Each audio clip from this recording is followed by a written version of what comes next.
When someone hurts you, your first instinct may be to react instantly. That reaction often comes from a place of raw emotion, anger, sadness, or betrayal. It's natural, but not always helpful. Reacting impulsively can escalate situations, damage your own peace, and give more power to the person who caused you pain. Instead, choose to respond. Responding means you take a step back, breathe deeply, and approach the situation with clarity and intention. It's not about suppressing your feelings, but rather about honoring them in a way that protects your dignity. When you respond, you maintain control. You communicate with strength, not outbursts. You act instead of being acted upon. This shift empowers you to handle hurt with wisdom. The person who hurt you may want to provoke you or feed off your emotional reaction. By refusing to give them that satisfaction, you reclaim your power. Emotional intelligence is one of the greatest strengths you can develop. It takes practice, but the more you train yourself to pause before responding, the more resilient you become. You begin to lead your life from a place of power and self-respect, rather than being driven by temporary emotions and external negativity. Setting boundaries is one of the most powerful forms of self-love. When someone continuously hurts you, intentionally or not, it's a sign that your emotional or mental space is being invaded. Boundaries are not about punishing others. They're about protecting yourself. You are allowed to say no. You are allowed to walk away. You do not have to explain or justify your limits to anyone who disrespects your peace. Often, people feel guilty for putting up boundaries because they're afraid of seeming rude or unkind. But the truth is, people who genuinely respect and care for you will honor your limits. Boundaries teach people how to treat you. If someone gets upset when you enforce them, it's a reflection of their entitlement, not your wrongness. Start by identifying what you will and won't tolerate. Make it clear, not confrontational, and be consistent. Don't move your lines to please others at the expense of your well-being. This is how you teach others that you value yourself. Without boundaries, you leave the door open for repeated hurt. With them, you create a space where only respect and kindness can enter. It's not selfish to protect your energy. It's essential to your healing and growth. Pain is inevitable, but what you do with it defines you.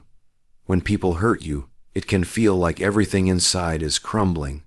The betrayal, the loss, the disappointment. They sting deeply, but within that pain lies an opportunity. You can choose to let it paralyze you, or you can let it push you. Pain can become fuel when you channel it into your growth. Let every hurt be a reason to become stronger. Let it be the fire that sharpens your focus, builds your discipline, and inspires your next move. Think of every great story. So many began with heartbreak, loss, or rejection.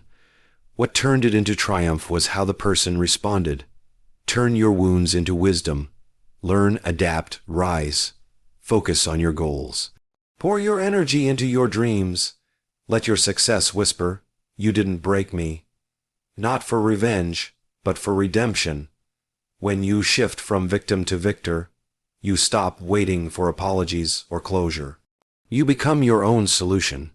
Use the gym, art, your career, your passion. Whatever lights your soul. The pain didn't come to stay. It came to transform you.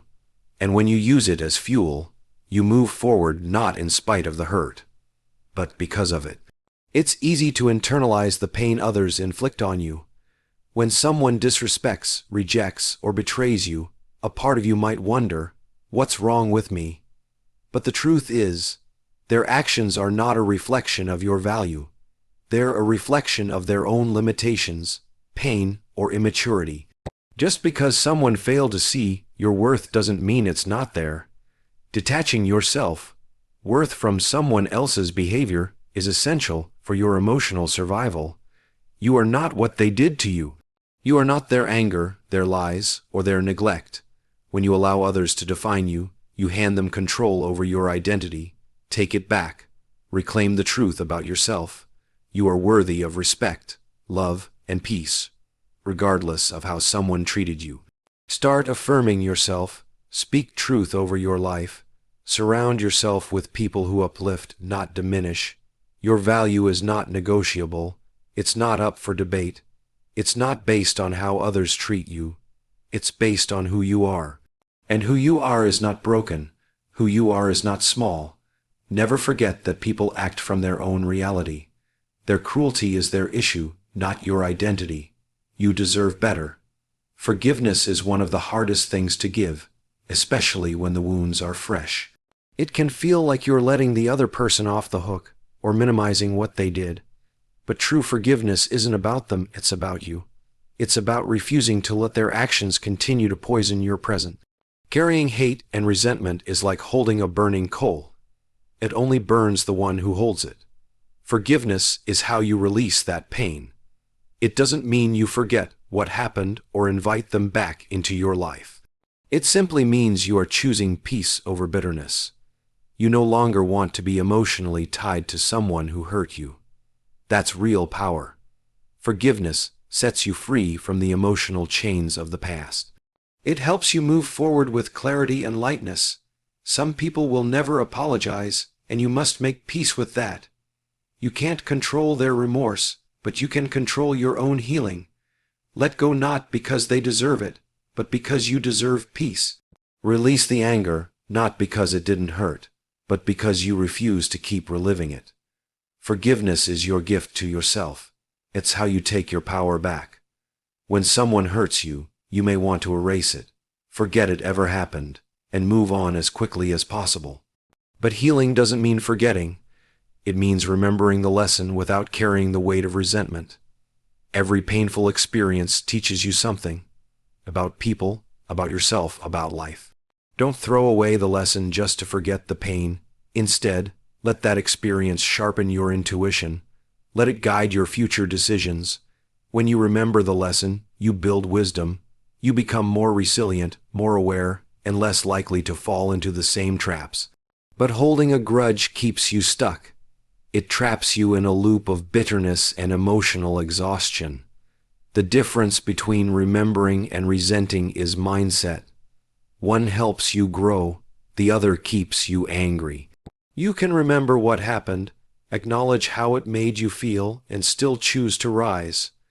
Take the experience, learn from it, and use it as a foundation for better boundaries, stronger choices, and deeper self-respect. Growth comes not from forgetting, but from understanding. You don't owe anyone silence or amnesia. You owe yourself wisdom. Let the memory empower you, not imprison you. That's how you turn past pain into future protection.